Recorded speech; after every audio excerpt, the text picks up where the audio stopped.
Fala galera, beleza? Então, estou voltando aqui com mais um vídeo. Meu nome é Diego Oliveira, sou um colecionador, leitor de quadrinhos e incentivador também da leitura, né? E estou voltando com esse vídeo aqui para indicar dessa vez 10 HQs da Marvel para você iniciar, para você conhecer o universo de super-heróis da Marvel, né? Já indiquei quadrinhos que não são de super-heróis, né, para você iniciar. Indiquei quadrinhos da DC Comics, a maior concorrente da Marvel, uma das maiores editoras de super-heróis. E agora vamos com quadrinhos para iniciantes da Marvel. Não são necessariamente os melhores quadrinhos da Marvel, né? São aqueles quadrinhos mesmo para você conhecer esse universo de super-heróis da Marvel. Então, algumas aqui, claro que se encaixam como melhores HQs da Marvel, da minha coleção, né? E nós vamos fazer vários vídeos aí indicando melhores HQs e tal. Mas essas aqui são especificamente para iniciar, para você conhecer. Você vai ler boas HQs, não quer dizer que tem alguma HQ ruim, mas são boas HQs para iniciar nesse universo. Então já de cara, a gente vai aqui com uma HQ do herói mais popular da Marvel, não tem jeito. O Homem-Aranha é um dos super-heróis mais queridos, né, aí do universo de quadrinhos. E essa história aqui é maravilhosa. Homem-Aranha Azul, do Jeff Loeb nos roteiros e Tim Sale nos desenhos.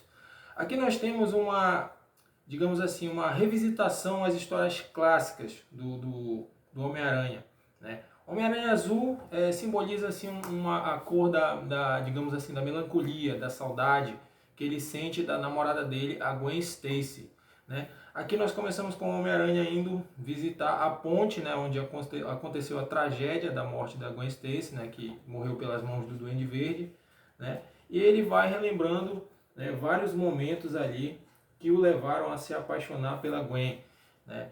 Isso aí em paralelo a vários confrontos que ele vai tendo com vilões clássicos dele, né, como o Duende Verde aí, né? Temos também confrontos com o Lagarto, né, com vários vilões clássicos dele. Uma história muito bonita que homenageia, né, os clássicos ali do Stan Lee, do Steve Ditko, né, que são os criadores do Homem-Aranha, né. Vai revisitando histórias clássicas, né, com essa nova roupagem que o Jeff Loeb dá para eles. Aqui nós temos a introdução da Mary Jane, que é muito bacana, né? A personalidade da Mary Jane aqui, quando ela entra, acaba formando um triângulo amoroso ali com o Peter e com a Gwen. E um traço maravilhoso do Tim Sale, né? Que remete, homenageia ali os clássicos do Steve Ditko. Uma HQ muito bacana, muito bonita, né? Cheia de aventura, de ação ali, de romance, como sempre são as HQs do Homem-Aranha. Um pouquinho de drama, né? E aqueles conflitos que o Homem-Aranha sempre passa ali. Muito bacana, muito show de bola essa HQ para você conhecer, né, o Homem-Aranha. Seguimos aqui com mais uma dele, né? Porque não tem jeito, é o herói mais popular da Marvel. E nós sempre vamos estar indicando leituras do Homem-Aranha aqui. Aqui nós temos a HQ Caído entre os Mortos.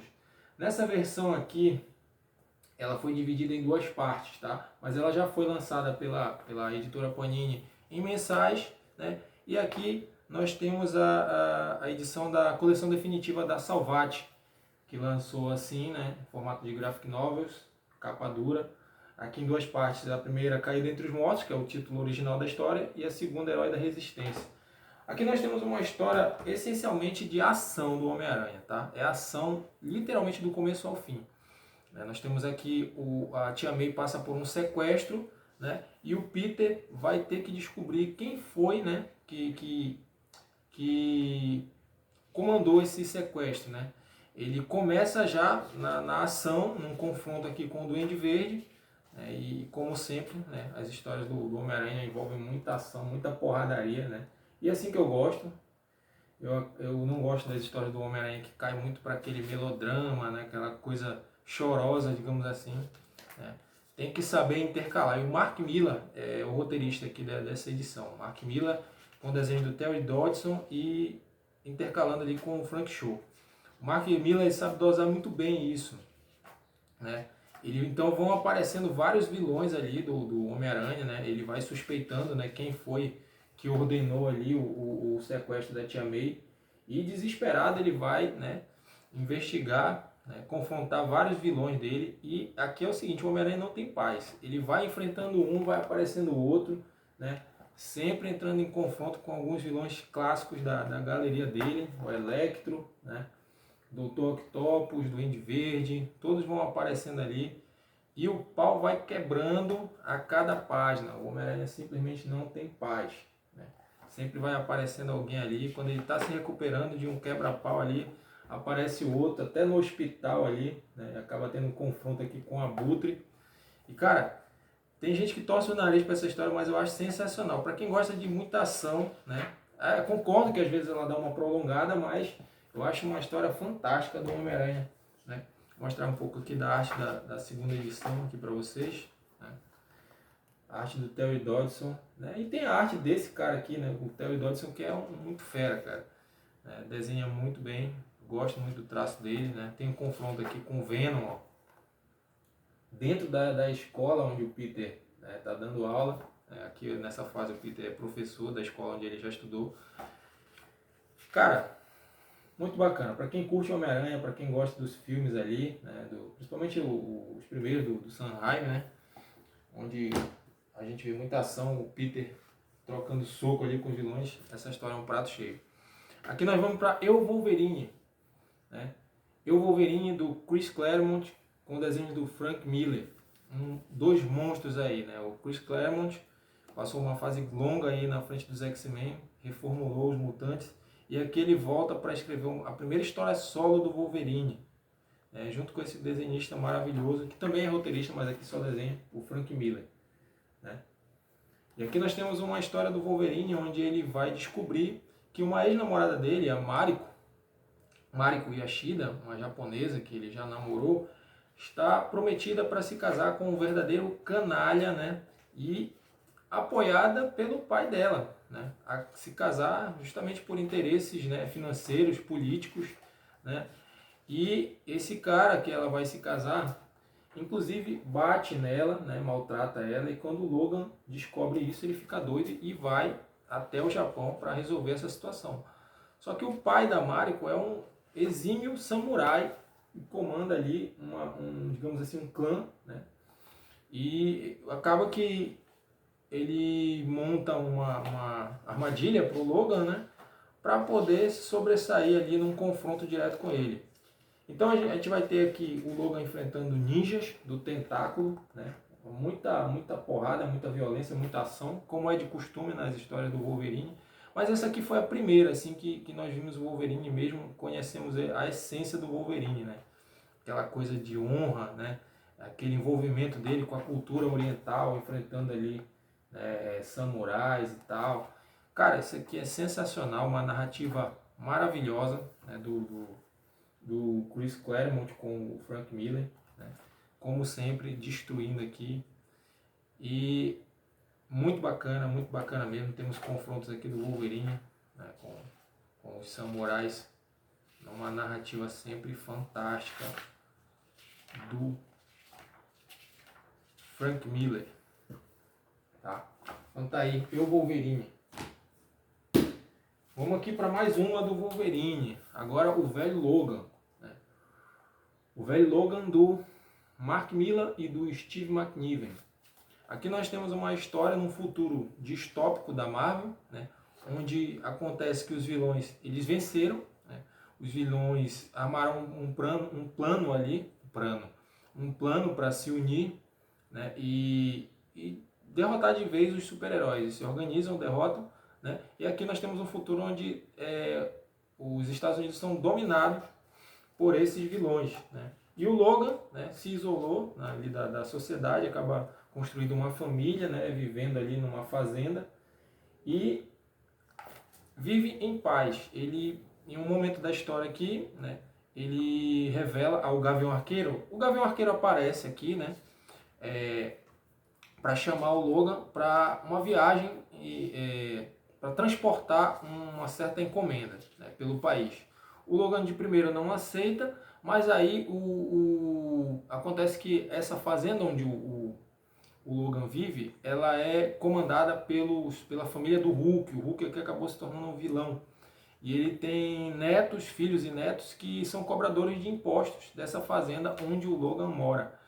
E chega um ponto em que o Logan está devendo muito dinheiro, né, para os Hooks, e eles chegam para cobrar esses impostos, né? Aqui, ó, a família do Hulk no carro do Quarteto Fantástico, né? E o Logan não tem como pagar, e ele acaba aceitando a proposta do Gavião Arqueiro, né, também já envelhecido, para atravessar o país, né, e fazer essa entrega. E aqui nós temos uma HQ puramente de ação, né, onde eles vão ali encontrando alguns antigos vilões, né, passando por regiões totalmente devastadas ali pelos vilões, né, da Marvel. E essa aqui ela serviu de base para o filme do Logan, né, aquele onde o Hugh Jackman dizia que ia ser o último filme dele como Wolverine, né, mas não tem muito a ver com aquilo ali, né? Eles acabaram fazendo várias adaptações e acaba sendo bem diferente disso aqui. Né? Isso aqui acaba envolvendo o universo Marvel por completo, né? Acaba envolvendo vários personagens ali da Marvel, e é uma HQ muito bacana, apesar de ser bem massa velha, bem de porradaria assim, mas para quem está começando é um prato cheio. Vamos aqui com Homem de Ferro Extremes, né? O Homem de Ferro foi um personagem muito importante aí recentemente no universo cinematográfico da Marvel, né? Interpretado pelo Robert Downey Jr. E aqui nós temos basicamente a origem dele, né? Recontada, atualizada para os tempos modernos. Com o roteiro do Warren Ellis e arte do Adi Granova, uma arte muito bacana, meio digitalizada, mas que eu acho bem competente, assim. Combina com o estilo de história aqui, né? Envolvendo tecnologia, né, e tal. O Tony Stark acaba tendo que lidar com um vírus, né, criado por uma cientista que é roubado ali por alguns terroristas, e utilizado por eles, esse vírus ele acaba proporcionando super força para a pessoa que injeta ele, né? Em um momento da história acontece que o próprio Tony Stark ele vai ter que injetar isso para salvar a vida dele, né? Não vou falar o que acontece porque já seria spoiler demais, né? Mas ele acaba tendo que injetar, e isso traz para ele um certo benefício, que é de utilizar melhor a armadura, né? Ele vai controlar quase que psiquicamente a armadura dele, vai poder invocar ela e a armadura simplesmente aparecer no corpo dele, né? Então isso traz algum benefício para ele. É uma história, digamos assim, até violenta do Homem de Ferro. Tem uns confrontos aqui que são bem brutais, né? Dele com os caras aí que acabaram injetando o vírus, né? Ficam bem transtornados, né? Super fortes. Uma arte que eu acho muito bacana do Adi Granov, né? E aqui nós temos também, intercala com os flashbacks da origem dele, né? Que antes, né, a origem clássica acontecia no Vietnã, aqui eles atualizam para a guerra do Afeganistão, né? O momento em que o Tony Stark é atingido pela bomba que ele mesmo construiu ali, né? Acaba se prejudicando e tendo que construir a armadura ali dentro de uma caverna para poder escapar dos terroristas que comandam ali, né? Então, uma história muito bacana, né, do Homem de Ferro, que para quem não conhece o personagem é um prato cheio. Aqui nós temos aqui o Homem de Ferro construindo a primeira armadura dele para poder escapar ali dos terroristas. HQ muito fera, sensacional para quem está iniciando. Aqui nós temos Justiceiro no Princípio. Justiceiro no Princípio do Garth Ennis e do Derek Robertson, com Leros La Rosa e Leandro Fernandes. Aqui nós temos basicamente uma história do Justiceiro que vai levar a gente para o passado dele, né? Nós temos aqui um encadernado com 3 histórias, mas que a primeira, cara, é simplesmente fantástica. Todas as histórias são boas, mas a primeira, que é chamada de Nascido para Matar, contando a história do Justiceiro ali na Guerra do Vietnã, ele combatendo no Vietnã, mostrando que ele já trazia traços, né, do vigilante que ele viria a se tornar, né? Nós vemos aqui aquela sede de matar do Frank Castle, né? Na guerra, ele acaba meio que gostando daquilo, né? Daqueles confrontos, daquelas situações ali que ele passa na guerra e posteriormente acabaria trazendo essa guerra para Nova York, né? Para enfrentar criminosos ali. Uma HQ fantástica, brutal, né? Com cenas bem violentas ali, né? Mostrando ali as situações em meio à guerra, né? Então, isso aqui é primoroso, né? Uma fase fantástica do Garth Ennis. Na verdade, esse aqui é uma fase com 4 encadernados, mas se você ler esse aqui, né, você vai ficar de boa, vai entender legal, né? São histórias, essas primeiras histórias aqui são meio fechadas, né? Depois dessa primeira história onde o Frank está na Guerra do Vietnã, já pula, né, para uma história 30 anos à frente, onde o Frank Castle basicamente é quase um idoso, mas ainda continua combatendo, né, o crime ali em Nova York, né, eliminando mesmo os criminosos sem piedade. E nós temos mais 2 histórias, né, aqui nessa pegada, com o Frank combatendo aí já em Nova York. Então tá aí um HQ muito bacana para conhecer o Justiceiro. E eu, como sou fã do Justiceiro, trouxe mais uma aqui, né, chamada Justiceiro Ano 1. Com essa capa super feia da Panini, que não dá para entender a escolha de capa, que não tem nada a ver com a história. Mas enfim, aqui nós temos a origem mesmo do Justiceiro. Tá? Essa aqui foi escrita nos anos 90 pelo Dan Abnett e o Andy Lanning, com desenhos do Dale Eaglesham. Aqui nós temos o momento em que a família do Frank Castle é assassinada em pleno Central Park, enquanto eles estão ali num piquenique, né? E acontece um confronto entre gangues, né, de mafiosos, e a família do Frank acaba sendo pega no fogo cruzado. E o Frank também é atingido, é baleado, né? Só que ele acaba sobrevivendo, só quem morre é a família dele. E ele passa por todo um trauma ali, né? Logo após esses acontecimentos. Mas depois ele vai querer investigar, né, o que acontece, né? E acaba tendo a ajuda entre aspas, assim, de um jornalista interesseiro ali, que quer,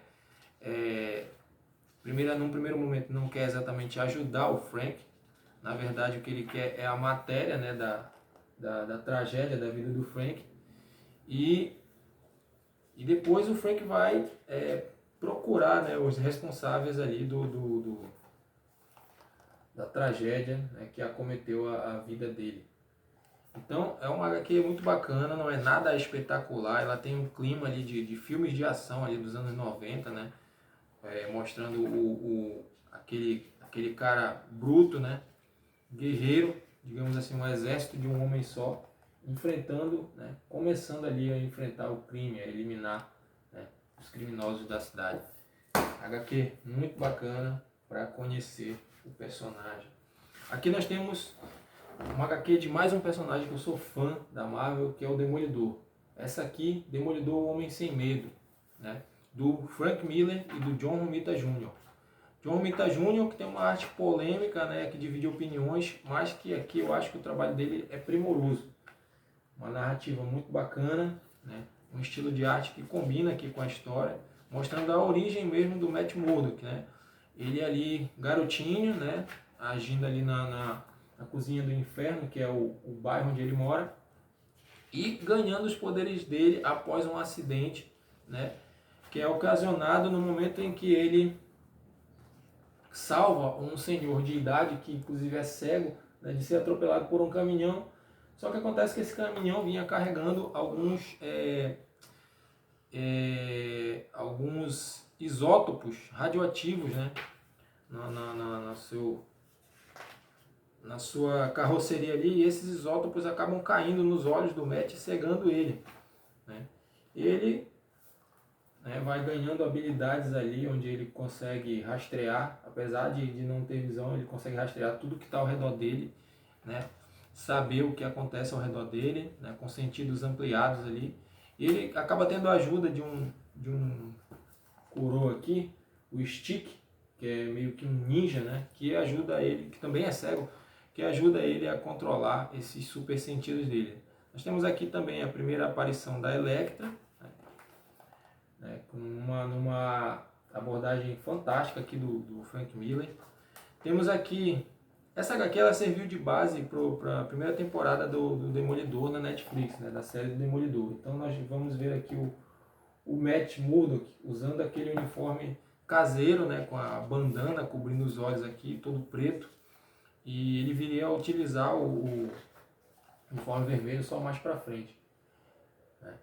Aqui temos também a introdução do Rei do Crime, que ainda não é o Rei do Crime, tá prestes a se tornar, né? Está em ascensão ali em Nova York.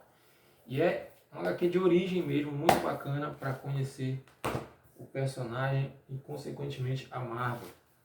Aqui nós temos uma obra-prima chamada A Queda de Murdock, também uma HQ do Demolidor. Aqui com roteiros do Frank Miller, que foi o cara que revolucionou o personagem, revitalizou. Ele, no momento em que o Demolidor estava prestes a ser cancelada a revista dele, né, o Frank Miller chegou e trouxe vários novos elementos ali para a revista. E essa aqui foi o último trabalho que ele fez com... Aliás, o último não, né? O último trabalho da primeira passagem dele pelo Demolidor. E foi essa obra-prima chamada Queda de Murdock. A Queda de Murdock, porque essa história aqui ela é sobre a queda não só do super-herói, mas do homem por trás da máscara, do Matt Murdock.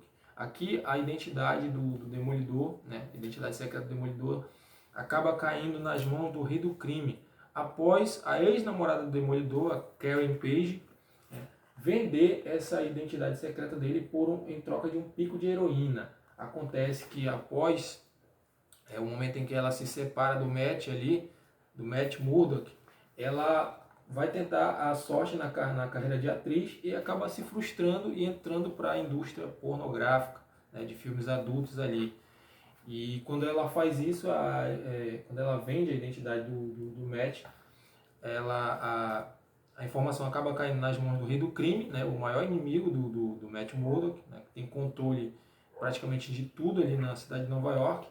E ele torna a vida do Matt Murdock um verdadeiro inferno, né? Tirando tudo, praticamente tudo do Matt, né? Deixando ele totalmente falido. Não pode mais exercer a sua função de advogado, tem as suas contas bancárias bloqueadas, né? E é colocado no fundo do poço ali, a ponto, né, de um momento da história o Matt está dormindo no meio do lixo. Então essa história aqui é fantástica, roteiro, desenhos e narrativa simplesmente incríveis, né? Você vai ter vários temas abordados aqui, temas adultos, temas pesados, né? Numa narrativa impecável, perfeita do Frank Miller, né? Aqui você vai ter a essência do que é o Demolidor, esse super-herói, né, que sofre e mesmo assim dá um jeito de superar, de dar a volta por cima. Temos aí a participação dos Vingadores em um momento da história, né? Mas é uma participação bem rápida, né? E incrível, sensacional. É uma história que você pode ler de boa, sem precisar ter lido alguma coisa do personagem antes. Finalizando aqui com Os Supremos. Os Supremos também do Mark Miller, que já passou por aqui, por essa lista, acho que mais umas 2 ou 3 vezes, né? E isso aqui é simplesmente a modernização dos Vingadores, ali no início dos anos 2000, né, quando a Marvel criou a linha Ultimate, né, que é uma linha de quadrinhos para atualizar os personagens da editora. Aqui nós temos os Vingadores, né, retratados de uma forma um pouco mais realista, digamos assim, né? E esse material aqui serviu de base para o primeiro filme da Marvel, né, dos Vingadores. Então, tudo que nós temos no MCU hoje, a base está aqui, né, no universo cinematográfico da Marvel, para os Vingadores. Nós temos os personagens aqui com as personalidades bem delineadas, né, bem complexas, digamos assim. Né. O Capitão América daqui é a minha versão preferida, o Thor, sensacional, o Hulk, né, todos eles com seus conflitos ali pessoais, né, na arte fantástica do Bryan Hitch, né, que você olha e você já imagina realmente um filme aqui com a arte do Bryan Hitch. Então nós vamos ter ali vários conflitos, várias temáticas aqui, né, entre os super-heróis, né? Temas um tanto mais adultos, né? Não que uma criança, um adolescente não vai poder ler isso aqui, mas a temática realmente é um pouco mais adulta. O Hulk aqui é sensacional, né? Uma versão, digamos assim, meio psicopata do personagem, né? E nós temos ali, em meio a tudo isso, uma invasão alienígena acontecendo, né? E o Nick Fury aqui vai ter que dar um jeito de reunir essa galera, né? Difícil, né? Com personalidade completamente incompatível uns com os outros, né? Para formar essa equipe disfuncional e conseguir combater essa invasão alienígena. Nick Fury aqui que tem a cara do Samuel L. Jackson, né? Tanto que o ator foi escalado para interpretar o personagem no cinema. Então tá aqui Os Supremos, um HQ espetacular com a arte cinematográfica do Bryan Hitch. Então é isso, galera. Essa foi a última indicação das 10, né? As 10 HQs de super-heróis da Marvel aí para você iniciar a conhecer esse universo. O que eu consegui, eu vou colocar o link na descrição para você ter acesso a essas HQs. Algumas podem não estar disponíveis, mas quadrinho é uma coisa que sempre vai estar relançando de uma forma ou de outra e você vai poder, né, ter acesso a elas. Então é isso aí. Vou ficando por aqui. Um abraço e até a próxima.